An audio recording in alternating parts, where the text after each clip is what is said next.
Sourate 107, l'aide El-Ma'oun, pré-égérienne. Bismillahir-Rahmanir-Rahim. Au nom de Dieu, le très miséricordieux, le tout miséricordieux. أرأيت الذي يكذب بالدين Vois-tu celui qui traite de mensonge la rétribution? فذلك الذي يدع اليتيم C'est celui-là même qui repousse l'orphelin ولا يحض على طعام المسكين et qui n'incite pas à nourrir le pauvre. فويل للمصلين الذين هم عن صلاتهم ساهون Malheur donc à ceux qui prient, ceux qui sont distraits de leur prière, الذين هم يراءون ceux qui agissent par ostentation ويمنعون الماعون et qui refusent toute aide à leur prochain.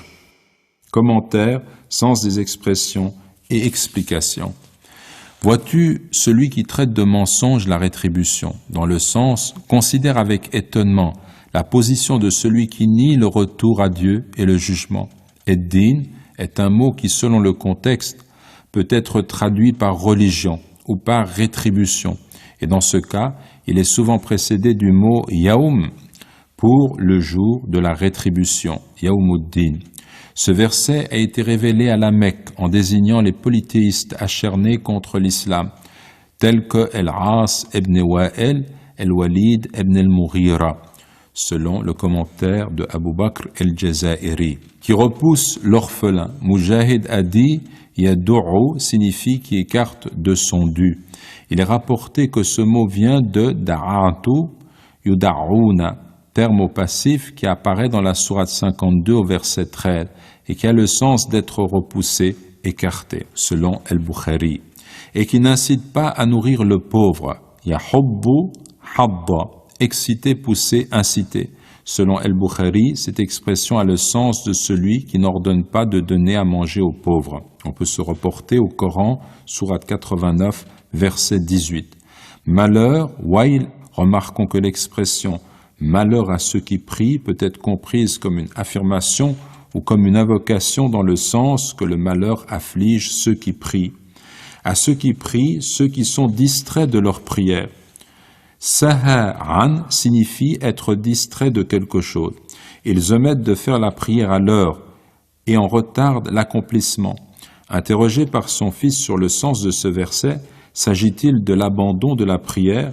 Saad ibn Abi Waqqas, que Dieu soit satisfait de lui, répondit « Non, mais le fait de la retarder par rapport à son temps d'accomplissement. » Une autre interprétation a dit qu'il est question ici des hypocrites qui priaient publiquement, mais délaissaient et négligeaient la prière en secret, selon At-Tabari.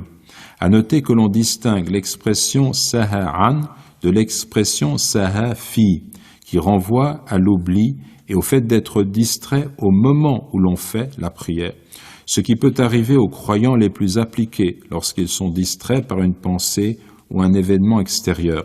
Le verset ne fait pas allusion à ce genre de distraction. Ceux qui agissent par ostentation, ils agissent et prient non pas sincèrement en vue de Dieu, mais pour être vus des hommes.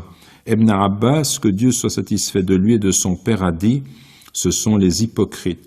Ils priaient par ostentation lorsque les gens étaient présents, et délaissaient la prière lorsqu'ils étaient absents, selon At-Tabari. Toute aide, El-Ma'oun, terme qui regroupe plusieurs sens, toute action de bienfaisance. Certains Arabes disent de ce mot qu'il désigne l'eau. Ikrima a affirmé la signification la plus élevée de ce terme est l'aumône légale, la zakat, et la moins importante est le prêt d'un objet, selon El-Bukhari.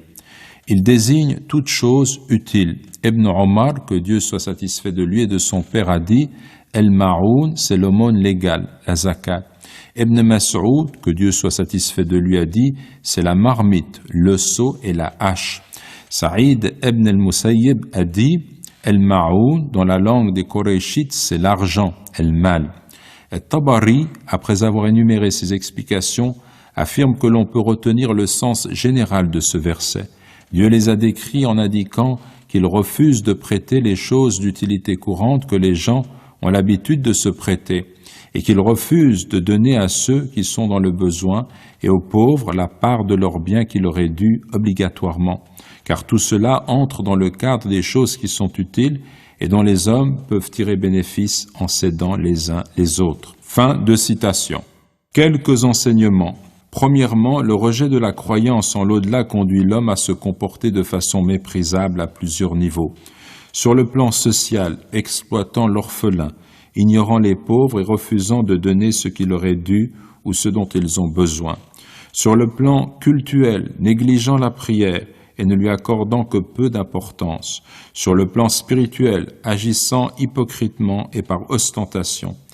Il en va tout autrement de celui qui recherche sincèrement l'agrément de Dieu, ayant pleinement conscience qu'il reviendra à son Créateur pour être jugé. Deuxièmement, l'importance de la prière qui doit être réalisée aux heures prescrites. Cette sourate comprend un verset qui frappe d'abord l'auditeur par son contenu.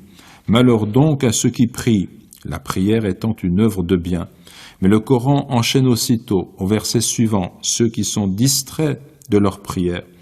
Il ne s'agit donc pas d'accomplir cette prière à la va-vite, mais de prendre conscience qu'elle constitue l'axe fondamental de la vie spirituelle du croyant. Troisièmement, le musulman se doit de venir en aide à toute personne dans le besoin. Refuser de prêter un ustensile ou un objet d'utilité courante est une marque de dureté, d'hypocrisie et d'absence de foi authentique. Expliquant le sens du mot « ma'oun », le docteur Salah ad-Din Keshrid affirme « Il s'agit de tout ce qui sert dans la vie pratique de tous les jours et que les gens aisés ont la plupart du temps chez eux, échelle, marteau, marmite, etc. On doit les prêter à son voisin moins fortuné et le voisin est tenu de rapporter l'objet emprunté aussitôt après usage. »